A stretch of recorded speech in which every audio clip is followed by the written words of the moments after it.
Welcome to Defining Dad Bod, where we work to untangle the messy knots of the health and fitness industry as if your children's lives depended on it. Because they do. This is where we decide to make our bodies stand for something bigger than ourselves. This is where we find practical wisdom to live by, one powerful conversation at a time. May the words spoken here inspire you to keep moving forward no matter where you are. Who knows who you could be if you could become 1% better every single day. We can do the show thanks to the support of listeners just like you. For more information how you can become part of the inner circle, go to findingdadbod.com/inner circle. What's up, guys? This is Alex Van Houten with Defining Dad Bod. I hope you're doing super well. Today, I have a fantastic conversation to share with you. In fact, I'm extremely excited about it. We're going to do two things we've never done before. First, we're going to bring a YouTube star, or at least she's a star to me. She has over 5.4 million views on YouTube for her TEDx talk on intermittent fasting. Miss Cynthia Thurlow is a nurse practitioner who's worked for a few decades in the medical field. And as you'll hear, her own experiences with patients led her to dive deeper into nutrition, both for herself and for the people she worked with. I'm excited for you to hear from her. And the second thing that we're doing that we haven't done before is we're beginning a deep diving conversation about fasting. Now, fasting is an important and powerful topic, and in my opinion, requires an entire series all by itself to understand fully and practically how that discipline might be applied to your life. And so I hope you'll appreciate this preliminary discussion here as Cynthia and I explore the topic together. Before we get there today, I have an ask of you. The great coronavirus pandemic of 2020 has hit small businesses very hard, and ours is no exception. As a business owner, I run my business a lot like I run my house, in the sense that I keep a cash reserve on the side for lean times, and these definitely qualify as lean times. I guess what I'm trying to say is Defining Dad Bod's not going anywhere. However, there are two ways that you can help. The first way doesn't cost you anything. If you leave us a raving review right now, it will go a long way to bringing us to the top of the podcast charts. Even more so now that people aren't doing their daily commutes, and so podcast numbers overall are down across the board. A 5-star review from you right now is a powerful way to help us spread the message of Defining Dad Bod and to continue to make it easy for people searching for answers to find good, practical, well-researched material to help them toward their health and fitness goals. Go to your iTunes app, select the Defining Dad Bod show, and scroll to the bottom. There will be a place there where you can select the number of stars and a space there for you to write in what's been valuable to you about Defining Dad Bod. I don't want disingenuous reviews. But if you've found our content valuable and you just haven't gotten around to writing a review yet, now would be a very powerful and helpful time for you to do so. And I appreciate you.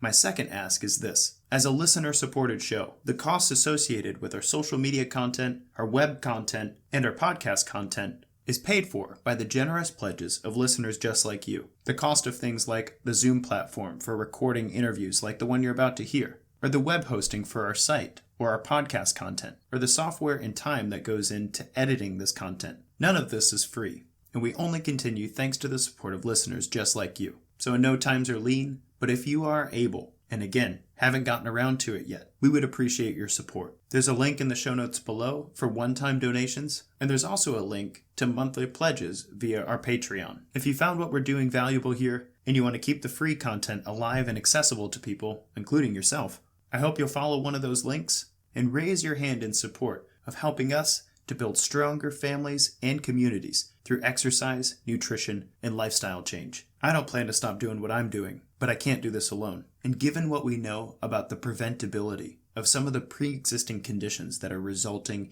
in deaths due to the pandemic we're facing right now, I think that the content of this show is more valuable than it's ever been. I hope you agree, and I appreciate your support. So take a second to write us a review and consider making a contribution to keeping Defining Dad Bod on the air. Now, let's get into intermittent fasting with Cynthia Thurlow.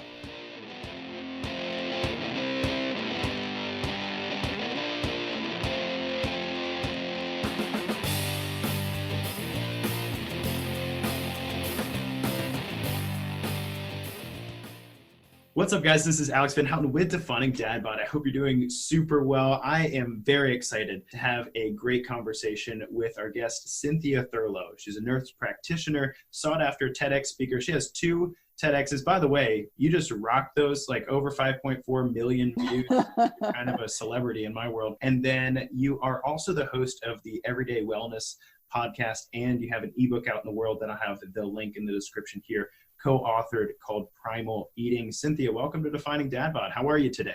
I am doing great. So nice to get connected with you outside of the Twitterverse. Yeah, definitely. I love that technologically speaking, you can just be connected with somebody. You can see what they're putting out into the world. And after about a month or two of them consistently not sucking at life, which you don't, so thanks, you can go, hey, I like what you do. Can we connect? And you were open to that. So thanks for coming on. Yeah. You're welcome. You're welcome. Actually, I was saying before we jumped on, some of my favorite interviews I've done on podcasts have been with my Twitter friends. So always happy to connect. We're going to make sure not to disappoint you around here. So first, before we get into, I want to give you an opportunity to share just a brief bit about who you are, where you come from, and your superhero origin story, if you don't mind. But we're in the middle of a pandemic, and we'd be dumb not to say anything about it. So right now, there's a lot of people hurting, a lot of people struggling, and we're on one side of the fence preaching, what you might think of as a discretionary thing. When times are good, people generally are like, I could choose to exercise and I could choose to eat well for myself and, look good at the beach. But I don't know how you feel about this, so I'd love to get your thoughts. I find myself in a position where I'm encouraging people, look, I know there's a lot going on right now. It's outside of your control. Things are uncertain, economy, kids at school, or kids not at school, the reverse, actually. And now more than ever, it's important that we eat well, that we don't get rid of our exercise disciplines, that we maintain a good sleep-wake cycle for our lifestyles and stuff. And right now, I hear the same thing from you. When you're putting out stuff in the world. I know you're helping people with meal planning, you're talking through exercise programming, you're sharing things that you're doing personally. So how's this changed what you're doing, or what are you hearing out in the world right now? Yeah, I mean, I would say personally, I am sleeping more. I'm normally the person that rolls out of bed at 4:30 or 5 o'clock in the morning and goes to the gym. Well, I can't go to the gym. I still get up, but I'm allowing my body to get a bit more rest. So going from 7 to 8 hours a night of sleep to 9 to 10 consistently, which we know sleep quality is really instrumental with, immune function. I would say, my diet, I'm probably boring in that I like what I like to eat. And so I haven't had tremendous variation. I'm in a home with 2 children who, well, they're bigger. They're like man children now. A 12 and a 14-year-old that are as big or bigger than me. So they eat twice as much food, and just trying to keep, really healthy food in the house is definitely challenging. So I would say my nutrition is not changing. And that's largely because I'm not an emotional eater. I don't know if that makes me less interesting, but I'm really much a food is fuel kind of person. So my workouts have been augmented given the fact that I can't get to the gym, but I'm doing body weight exercises. I've got a treadmill, I've got kettlebells and plates. And one thing that has changed for the better for my dogs, I think, is that the only outside activity they get every single day is that I take them for like a 3 or 4 mile loop in my neighborhood. And I think they really enjoy it because they'll actually come to me towards the end of the day and they're ready to go for this walk. So not a ton has changed. I'm not going to lie and say that I don't have concerns, that I'm not connected to healthcare provider friends and family, or my own family who are fearful. And, obviously that weighs heavily on me. So I think the self-care piece is really critical. That's why the diet, the exercise piece, the sleep is really important. I've tried to be very conscientious about doing meditation every day, which is something I kind of struggle. Not that I do struggle with at times, but now it's really critical. And just ensuring that I have downtime. Like I think most of us that are listening, we make excuses for not reading a good book or not connecting with someone that we care about. And so now it's making me much more connected, reaching out to friends, maybe that I haven't spoken to, even if it's a text message to check in, just being really mindful about where I'm choosing to put my energies, I think is critical at this point. So that's kind of a mix of what has and has not changed amongst all the reports and what we're seeing in the media, and just trying to stay level-headed. That's kind of where my mindset is. I'm married to an engineer. And so the engineer is very level-headed.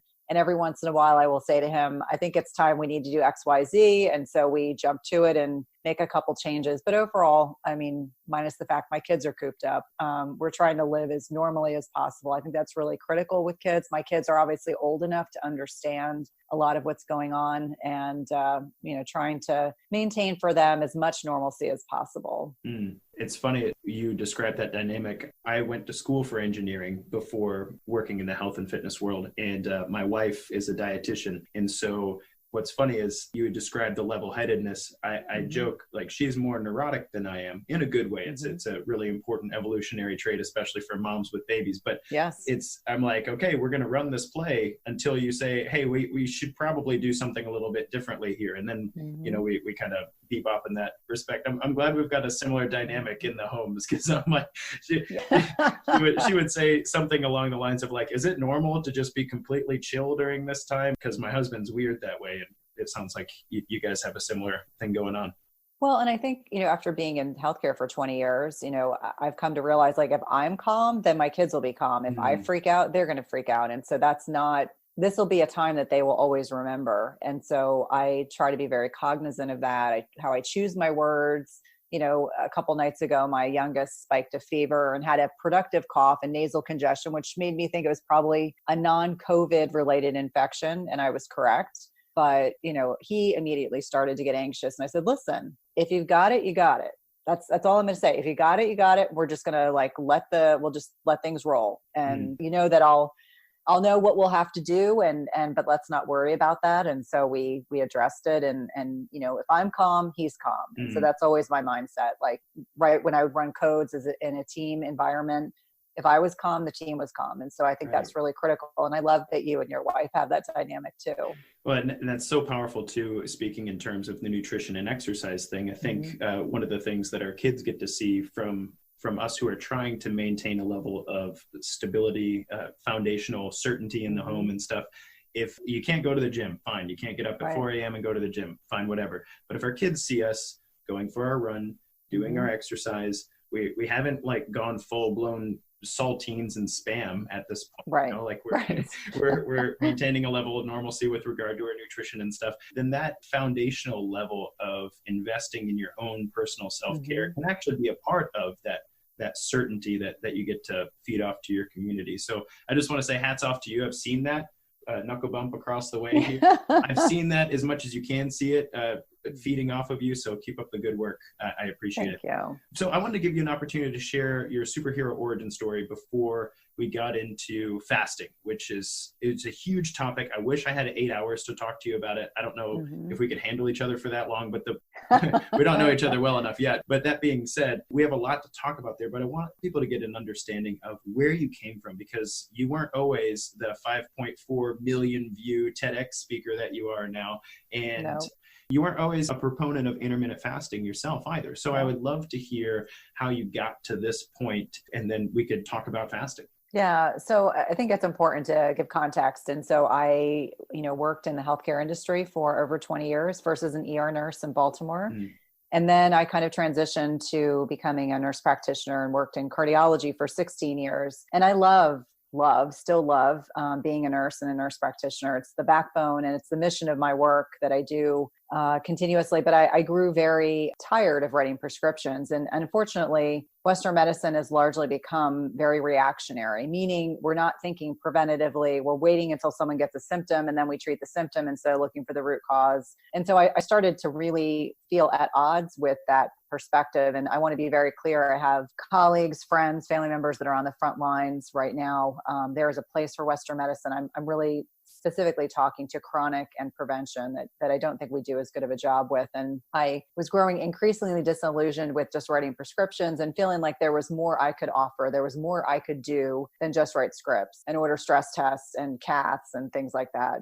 So I started to, shift my focus, and I initially started a PhD program and took one class and decided that wasn't it. And then I became a wellness coach, and that was kind of meh. And then after that, I fell into a functional nutrition program, and that lit me up. That information completely lit me up. I found my tribe of humans, many of whom were other Western medicine healthcare trained providers who felt the same way. And so intrinsically understanding how impactful nutrition is is really critical. And for me, that shifted everything. And there was a book I read called The Unhealthy Truth by Robin O'Brien. I'm not sure if you've read it.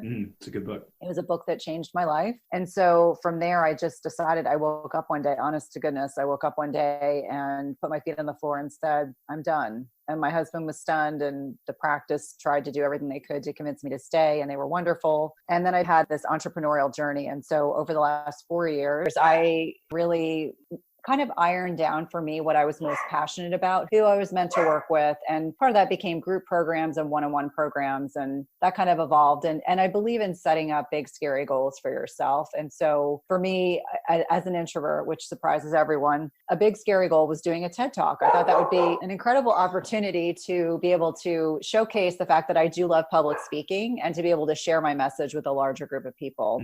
And so that turned into my first TED Talk, and that was great. And it was very specific about women's health. And that was what they asked of me. And then at the same time, I accepted the first one. I was offered a second one, and kind of the rest is history, to be honest with you. In 2019, I did the second talk. And prior to that, I'd been in the hospital for 13 days and almost died. And having always been a healthy person, this was a very humbling on many levels process to go through. But I decided I still wanted to do the talk. And with my surgeon's support, I did it. And it just goes to show you, if you set your mind to something, you really are capable of doing incredible things. So for me, it started as a Western medicine trained healthcare provider and kind of evolved into, this nutrition focus, which can be equally as impactful as medications in many instances. And then public speaking, which is really what I've come to realize is what I'm really meant to be doing. I love that. Thanks so much for sharing that story. I appreciate it. And it was about a year ago that one of my clients forwarded me your TED Talk on intermittent fasting, because they knew that I had incorporated fasting into my own practice, working with clients, but that was built on a foundation of fasting discipline for myself. And they were like, oh, wow, they're speaking the same language. I was like, see, we're not all crazy here. Anyway, it was great, though. I didn't understand at that point what had gotten you to that point, but I loved in your actual talk, and I'll have the link in the description below if people want to go check that out that haven't heard it yet. In your talk, you actually worked it in there. You said, hey, I'm actually not fasting right now because I'm recovering from a pretty intense medical issue that I had to deal with. And so fasting's not for everybody all of the time. Right. And you kind of worked that into the conversation. I thought, first of all, that was really stand up of you. But two, I was like, man, I'd love to know the story. Like how Yeah. Well, and it's funny, I don't read the comments, but some of my team does. And for a while there, people were like, why was she in the hospital? Why did that happen? How did that happen? And so, I always so badly wanted to say, well, I had a very sick appendix, and I didn't have enough appreciation for my appendix until it ruptured. But a ruptured appendix can make someone very, very sick. Yeah. And so I had to learn that lesson and went through, I think I'm probably the first TED speaker that has done a talk with a ruptured appendix. I had my appendix taken out 10 days after that talk. Wow. I'm super impressed. You carried yourself well. Crazy. You carried yourself well. So that being said, I wish we could really dial in on that. But I want to talk about fasting with you, because it's not every day you get to talk to somebody who has stood in front of an audience and talked about this topic. And here at Defining Dad Bod, I have mentioned fasting in several different episodes.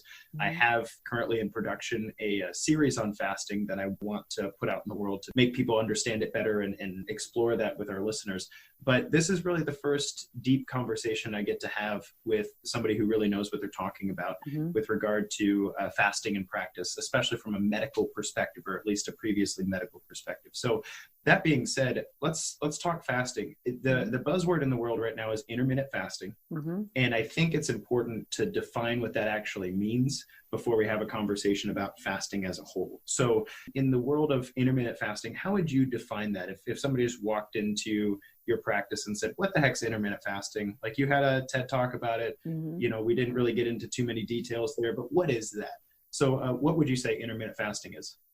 Well, I think I like to keep the explanation very simple, because that makes it more translatable, more relatable. But when I think about intermittent fasting and I'm talking about it as a strategy, it is a prescribed time period where you're not eating. And that's as simple as it is. You are literally deciding that you are going to have a time frame in your schedule where you are not eating. And that is when you are fasting. And when you are fasting, there are all these amazing health benefits that are evoked. And when you're fasting, you can, and this is always a common focus of people's questions, what can you have when you're fasting? And so, I think it's the wrapping their heads around that we're not doing mini meals, we're not doing snacking, that yes, we are going to skip our breakfast, we will survive. And there are all these incredible benefits because you don't consume breakfast and you're going longer. But yeah, it's really that simple. And the great thing about intermittent fasting is there's a lot of different variations. So it may look different, a little different for every person who engages in the strategy, but that doesn't make it right or wrong. It's really about finding what time frame works best for you and your personal circumstances. I love that. And when I speak in the fitness world, so to speak, about fasting, I think a lot of the negative light around fasting or intermittent fasting specifically is that when you look at research or you look at what people are talking about, many times people are talking about a specific feeding window versus a fasting window for a specific period of time. And then they're studying a bunch of different effects on that.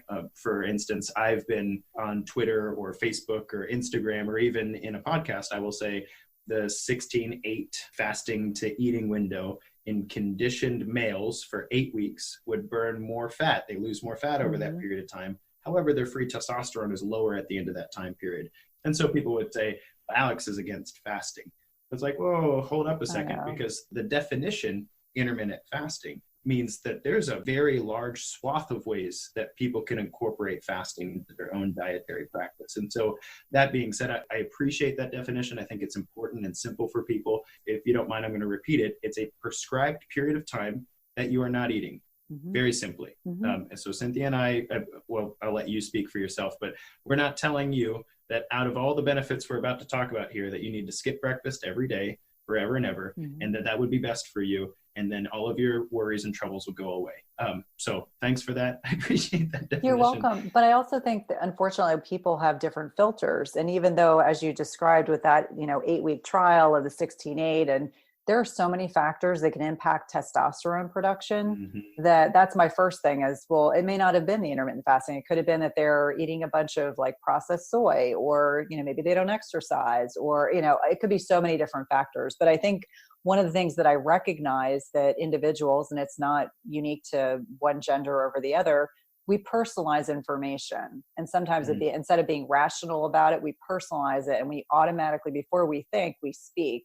And that's where it becomes problematic. I think that's, sometimes what we see on social media is people take something, they get triggered by a comment that's made that could be completely general. And, all of a sudden you realize you're like, I've made this very clear statement. And all of a sudden now I've got 500 trolls who come up behind me who are triggered by something I said, which is completely, benign and just factual in nature. So it's so true. And you're speaking specifically about the Twitterverse, or at least that's the I've the context of, yes, it is fascinating to me. Just as a non-drama person, I'm always like, wow, where did that come from? Out of the woodwork hard. So let's talk then about fasting, especially in your practice. So I would love to hear from you when you're working with people.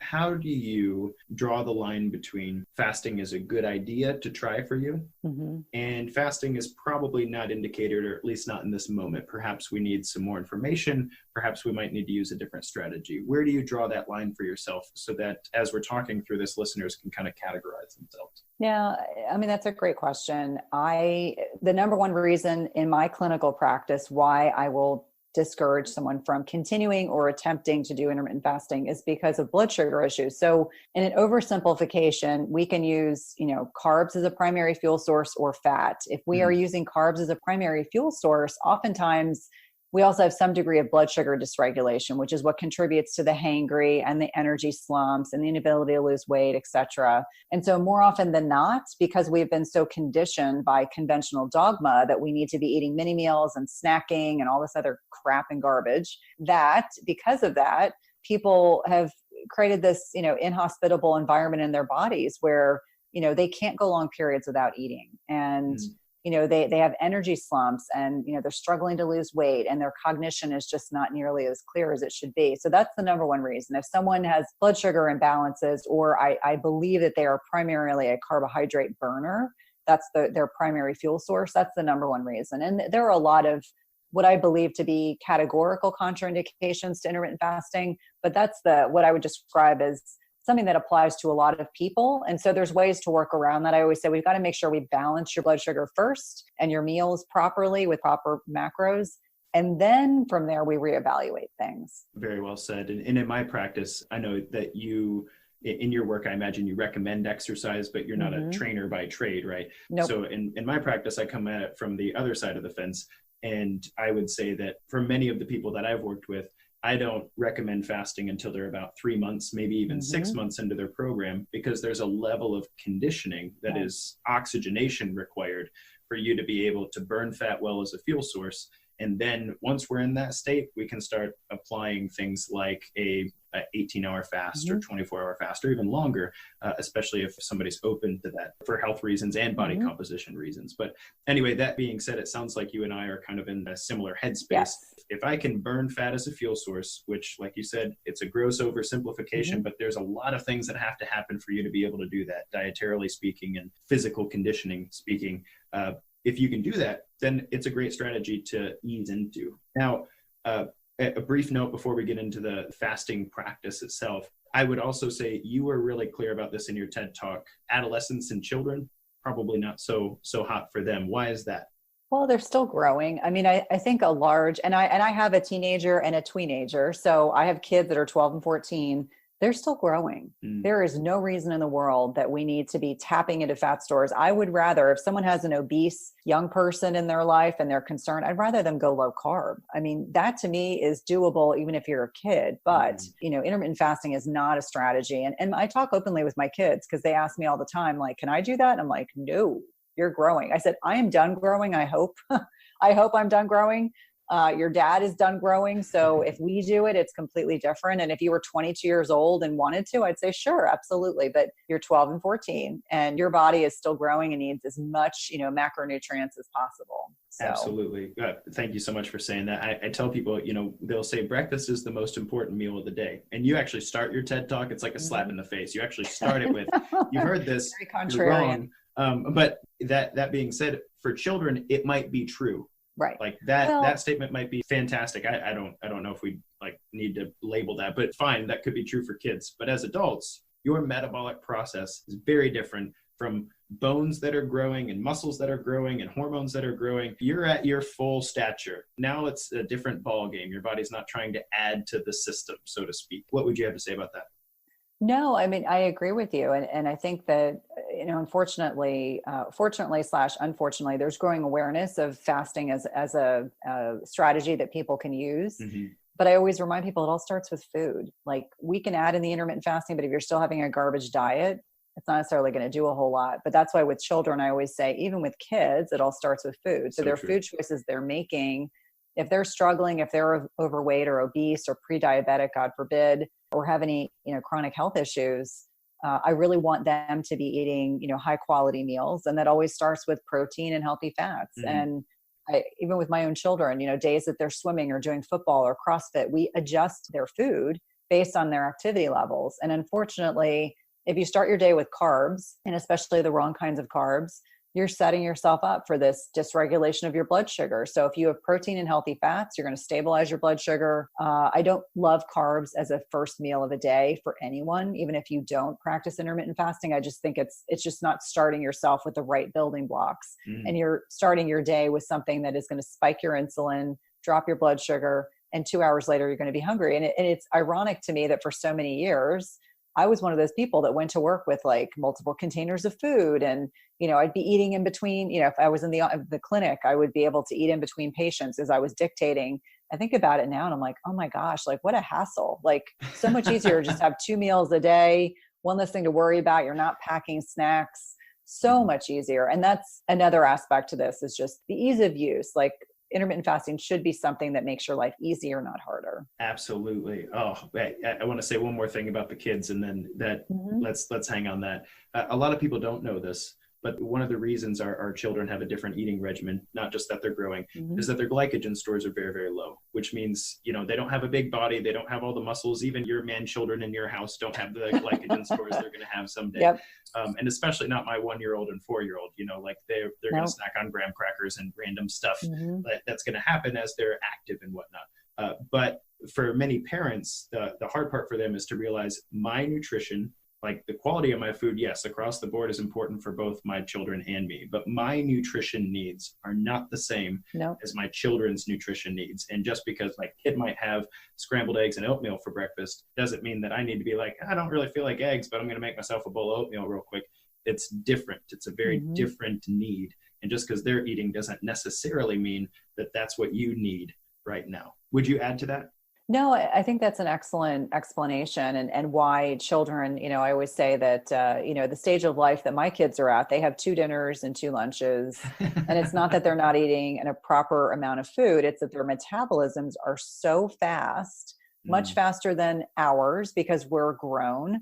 And much like you said, we know we store glycogen, which is that stored sugar in our liver and skeletal muscles, and they just don't have as many resources. Now, I do have one child that weighs more than me and is much bigger than me now. He may have more glycogen stores, but certainly younger children, school-age children, absolutely.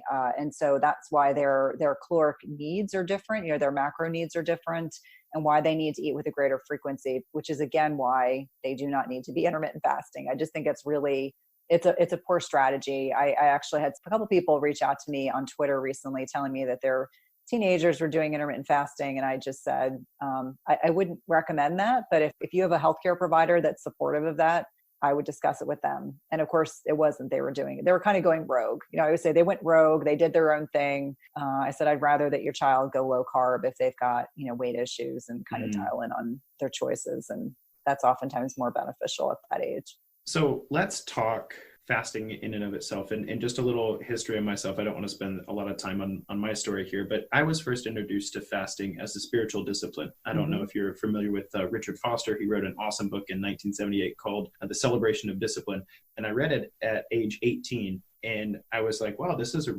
he makes great points. So that's amazing. As an 18-year-old, I was like, well, let's see how this goes. And so it was very, very small, 24-hour, 36-hour thing here. And what I found for myself was profoundly beneficial to me on a spiritual level. But I also found physically it created some benefits for me, namely things like being able to recognize actual hunger from boredom or emotional eating.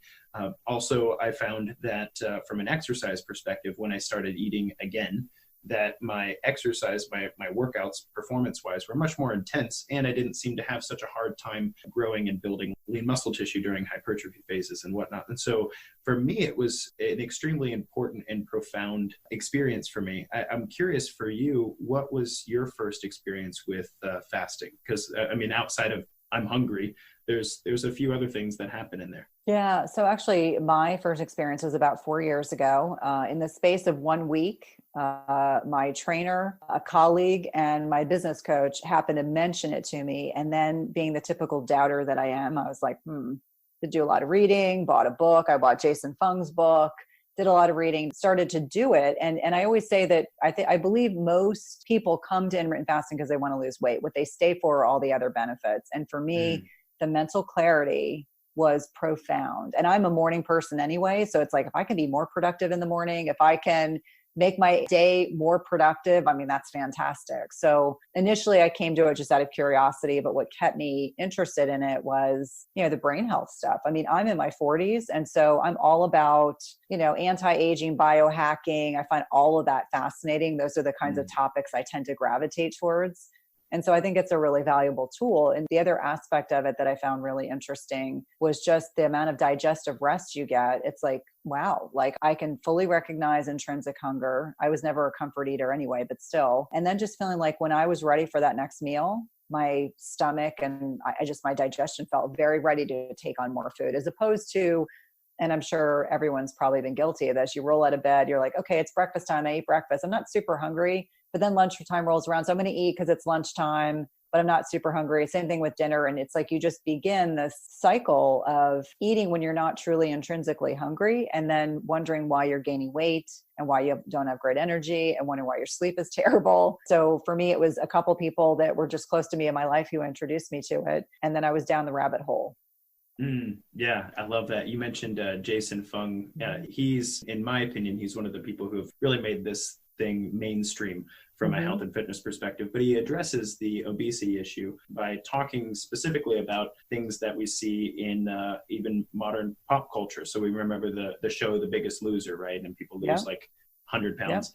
But what we see through that is that their metabolic rates drop significantly. So he is very quick to point out things like, look, we're talking about calories in and calories out and trying to count calories to create a deficit over a period of time. He's like, look, if you can do this with fasting, the energy expenditure doesn't drop significantly over time. And so what we saw with The Biggest Loser was a caloric deficit, exercising as hard as you can to burn as much as you can.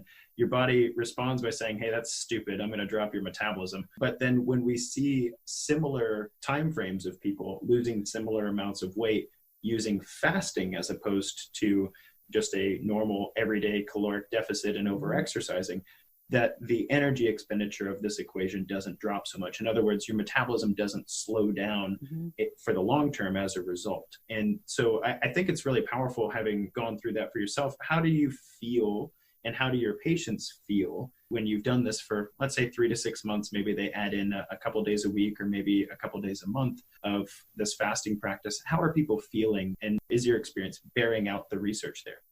I mean, it really is. And I think, I always have a few patients that come on board that don't want to change their diet. And, even though we've done all the testing, because I still do quite a bit of testing with my patients, and they'll do nothing else other than cut out eating breakfast and snacking at night, and they'll lose weight. And so for women at middle age, losing weight is like huge. Like it's oftentimes very challenging.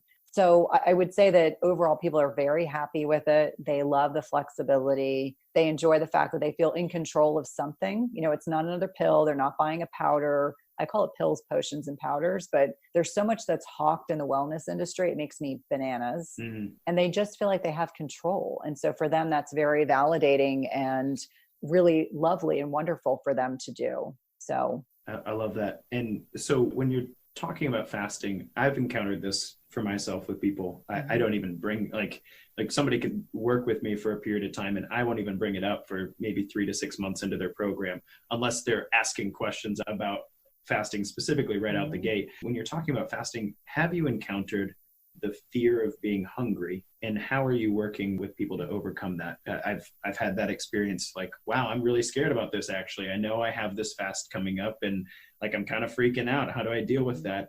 I've had people say those words to me. I'd love to hear if somebody's listening right now and they're kind of scared of going hungry. What's that look like in your world? So my strategy is always, you can always start with 12 hours. You're probably doing it already. They slowly increase their fasting window. So it could be 12 hours the first week, 13 the next week, check in with themselves, 14 the following week, etc. It's really important that they stay hydrated. And I do like, especially as they're becoming, hopefully becoming more fat adapted, I do like them to add in electrolytes. So a product like Trace Minerals or Jigsaw has an electrolyte powder. This is not Gatorade. So I want to be very clear. This is not sugary Gatorade electrolyte crap. This is actual just minerals. So magnesium, potassium, sodium chloride, that's all you want and need. Adding that in can actually help reduce those hunger sensations and cravings. But I remind people, I'm like, listen, you're not meant to suffer. Sometimes people have to give themselves some grace, meaning they have to acknowledge that, every day may not look the same. One day they may have to break their fast earlier, and that's okay. I would say slow and steady wins the race. So for some people who are truly fearful, and the people who articulate being fearful are generally the people that are comfort eaters. This has just been my N of like 30, N of 50. The people that are the most concerned are the ones that have a distorted relationship with food, not necessarily an eating disorder, but they have an unhealthy comfort kind of focus with food. And so they're afraid if you take away their comfort, how are they going to function? And I just remind them, we've got all sorts of tricks in the bag to deal with that. You can take a walk, you can brush your teeth. I mean, there's so many things you can do. I always say, focus on what you can do and not on what you can't. Yeah. And that mindset shift is really critical. Very well said. I've noticed that as well. Like if somebody, let's say that you're of the mindset that you reward yourself with a treat or whatever. It's been a long, hard day. You deserve this Diet Coke or whatever it is. You insert chocolate chip cookie or whatever the thing that makes you happy right here. Right. I've seen that as well. What do you think about replacing those rewards? You said you could go for a walk and stuff. Replacing those rewards with things like, I've recommended things like a ginger and peppermint tea, for instance. It's not breaking your fast, but it's your thing you get during your fast and whatnot, focusing on the things that you can. How do you feel about that yourself? Typically, the things that I think about are, obviously the things they can have that will not break their fast. We know plain coffee, bitter tea, like green tea, and water. Now, if someone's really struggling, they're at the beginning of their fasting, experience, sometimes a bulletproof coffee or a fat coffee. I would call it fat fasting. Sometimes that can be beneficial. That's usually where I start because I don't want them getting into the habit of chewing food and swallowing it. So I always just say, if we can put some fat into your coffee so that maybe perhaps you feel a little more satiated, that's reasonable. For a lot of people, it's a mindset piece. They really have to be ready to do the work. And I think some people do it. They really want to lose weight, but they really don't want to not eat. So it's like that continuum of mindset work that you continue to work through. I always say to people, focus on what you can do. Don't focus on what you can't do or what you're giving up. Focus on what the benefits are. So it's always bringing them back. It's the reframing that I think is so critical. And I find for most people, they may do like a bulletproof coffee or cream in their coffee for a week or two, and then they start to peter out. If they're really focused on finding a strategy that will work for them and they want to lose weight. I mean, I keep reemphasizing wanting to lose weight, but that is generally the biggest pain point. I just kind of keep bringing them back to, okay, how do we reframe this? Okay, so that's not working. How do we reframe it? How do we, work on the mindset piece so that we can get you to focus on the positive and not the negative, or not looking at lack, looking at what you get. I love that. I have two things I've coached people on here. I just want to make sure I say out loud here as well. First of all, hydration is required in order to make triglycerides into a usable form for your body. So drinking lots of water is actually really helpful. I want something right now. Well, great. Fill up 20 ounces of water, sip on that, guzzle it if that's, it's not the best thing to do, but hey, man, it's not the worst thing either. It can be really beneficial for you, helping your body tap into your fat stores. And then similarly, I've also asked people, if you didn't have to eat every day, not saying that you don't, you got to survive on some level, but if you didn't have to eat every day, what would you spend ideally those extra 30 minutes to 3 hours a day doing? Like, what could you feed yourself with, quote unquote, that would be beneficial and powerful for the way you want to live your life? And so from a spiritual perspective, I remember when I started fasting, every time I felt hungry or I was in the middle of, lunchtime, so to speak, everybody went off to, lunch break at work. I opened my Bible and I'd read through the things that I wanted to read through. Because that was important to me. That was me feeding myself on something else that I thought was important. And so that being said, I just want anybody listening to this who is scared of going hungry, you're not going to die. Right. No, and it's very different. I think it's really critical for people to understand that this is not starvation. You will be fueling your body. You're just going to skip one meal. And I think once people get to that understanding, it's so freeing. Like that is one thing I consistently hear from my patients is it's so freeing to not have to worry about breakfast. Like I can now focus on getting my kids to school, obviously before COVID. I can be focused on, starting my day and then I can worry about food later. And so, for me, I very much think it's really critical that we're educating people and really meeting them where they are. And for some people, they don't, they want to do a 5-2, meaning they want to eat their regular meals 5 days a week. And then 2 days out of the week, they consume, less than 500 calories a day. If it's a woman, less than 600 calories a day. If it's a male, they consume less calories. I don't talk about calories with my patients, but explaining to them that you're really just having one very small meal that day. And some people that's what they're ready for. And maybe later they'll be ready for a more, disciplined daily practice. So you said something that I love. I actually had Lane Norton on the show just a few months ago. Listen to part of that. Yeah. I had him on the show because I personally, calories is the last thing I coach as a nutrition and exercise coach.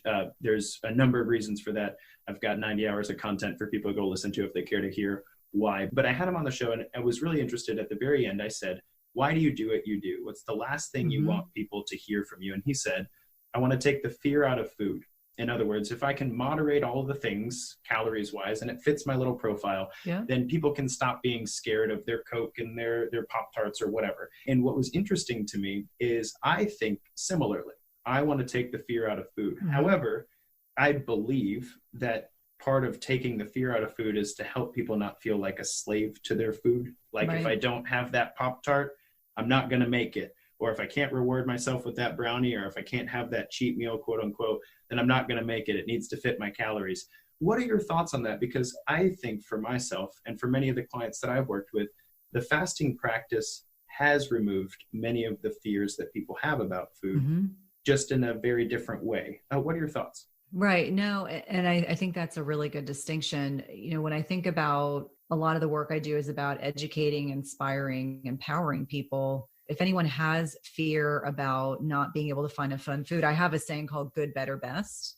And so maybe the good is the Pop-Tart, and then there's a healthier variation that's better. And then there's a best variation, which might be no Pop-Tart at all. But the point being that there's always a better option. And so that's a lot of what I teach people is I don't want you to have a fear of food, but I also want you to understand like part of what food should be for us is enjoyment. From the perspective of you should enjoy the food that you're eating. But I think when people have been conditioned and have consumed for many, many years, highly processed, highly excitotoxin type foods, they can't imagine eating an orange and finding that satisfying. So for them, there may be this bridge, like maybe over time, it's going to be one or two things they change in their diet to kind of reroute them back to foods that occur in a more natural state. So getting back to your original question, I think that for a lot of people, that fear is because they are addicted to the processed foods. And so the thought of them not having this highly excitotoxin food, that's probably not their perception, but they know how addictive it is. To imagine moving away from that is scary. And so it's continuing to have conversations about, you know, what is it that they're fearful of? How can we address it? You know, maybe it's not the Pop-Tart. Maybe they need to make like a gluten-free brownie. And maybe that's a better choice than the boxed brownie. And then from there, they go to, maybe they enjoy a piece of high quality dark chocolate. I mean, that's not going to derail your diet. So I think it's about meeting people where they are, articulating what they're concerned about. I mean, I do have one or two existing current clients I'm working with that they actually see a clinical psychologist too, because there's a mindset piece that's beyond my wheelhouse. I would say if someone's really, really struggling, they probably need to see a mental health professional, and for no other reason other than to kind of work through those feelings that are so uncomfortable for them so that they can get on the other side.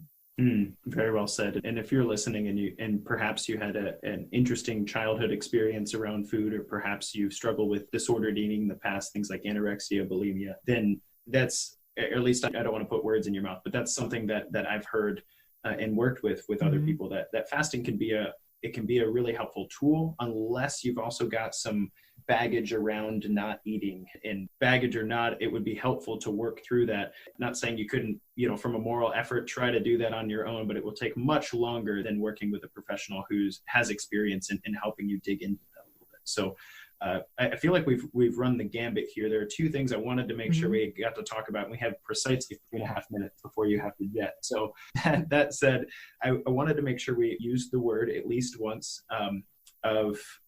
some people would say the word autophagy, and that's not correct. The pronunciation is incorrect. Autophagy.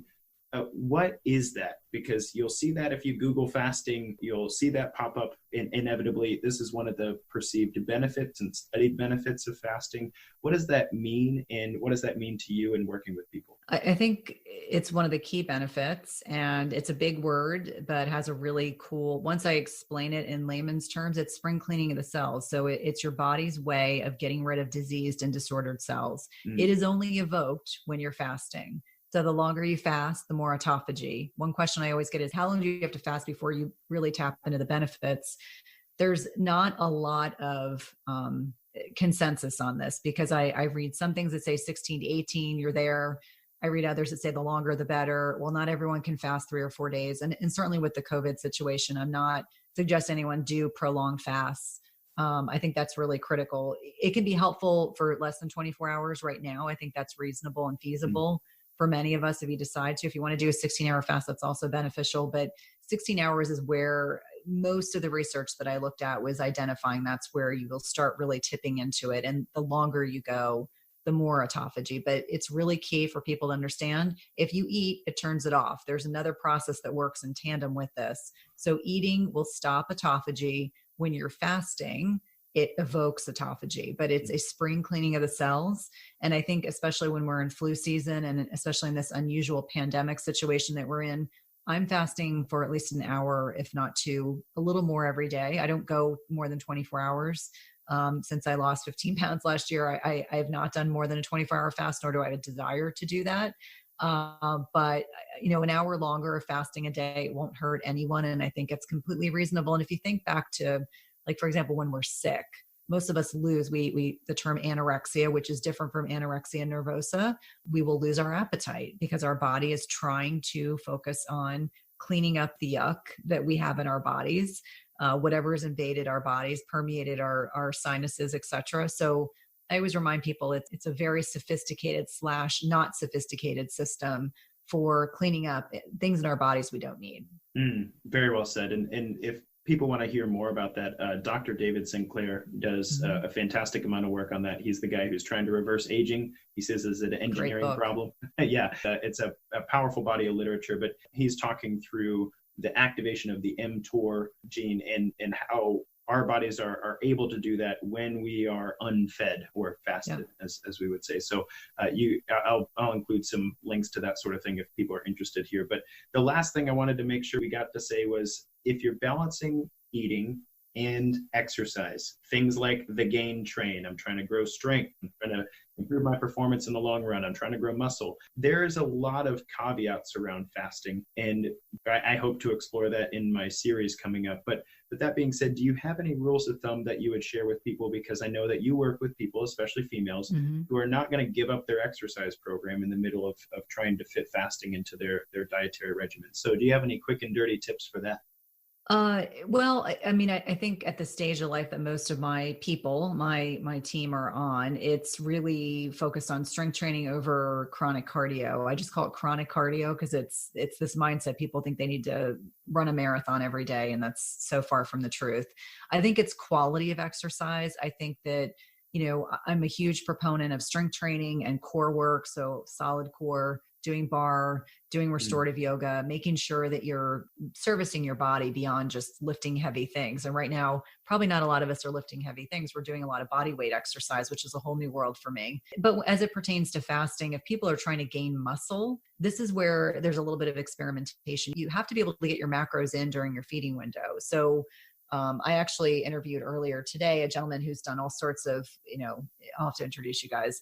He's done all sorts of research on different diets and different strategies for bodies. And, he's saying when people are struggling to put muscle on, they have to have more macros, so more food. So sometimes that may be an indication. If you're struggling to put muscle mass on and you're still fasting, you may need to, maybe you're not going to do it every day. Maybe you're only going to do it 1 or 2 days a week. But if you're trying specifically to build muscle, it really depends. I see plenty of women. I mean, I was able to put 10 pounds of muscle back on after my hospitalization, still fasting because I enjoy fasting. Now, if I hadn't been, I might have had to change the way I was eating. But I think it's really very clearly, it's very bio-individual, meaning every person may work a little differently, but it's listening to your body and it's working with someone like you that is very knowledgeable about these types of techniques to figure out what is the secret sauce, if you will. Well said. And thanks for that. Now, I understand you've got places to be, so I want to make sure that you get the opportunity to say the last word here. We do that on Defining Dad Bod. So if people don't hear anything else from you today, what do you hope they hear from Miss Cynthia Thurlow?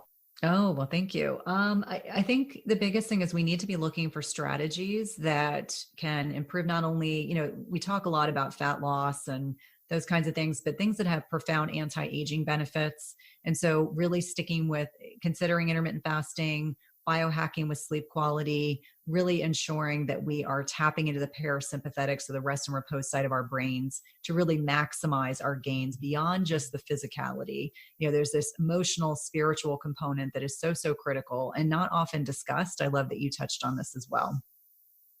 Well, thank you so much. I appreciate it. And I would point anybody, if you found value in Cynthia's conversation with us today, that you go check out her podcast, Everyday Wellness, that you'll check out her ebook, the links in the description below, Primal Eating. And then if nothing else, she did a fantastic job at her TEDx talk. I have the links in the description below as well. And did it with a bursted appendix, which I didn't know. So that's awesome. Cynthia, thank you so much for being on Defining Dad Bod. I appreciate you. Thanks so much. And to our listeners, until next time, guys, kick butt, take names. 1, 2, 3, 4.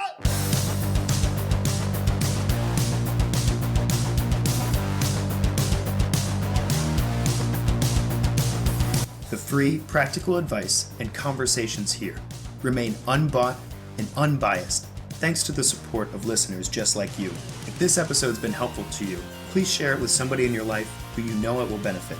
Then subscribe to the podcast and leave us a raving review to tell others what value Defining Dad Bod has brought to your health and fitness journey.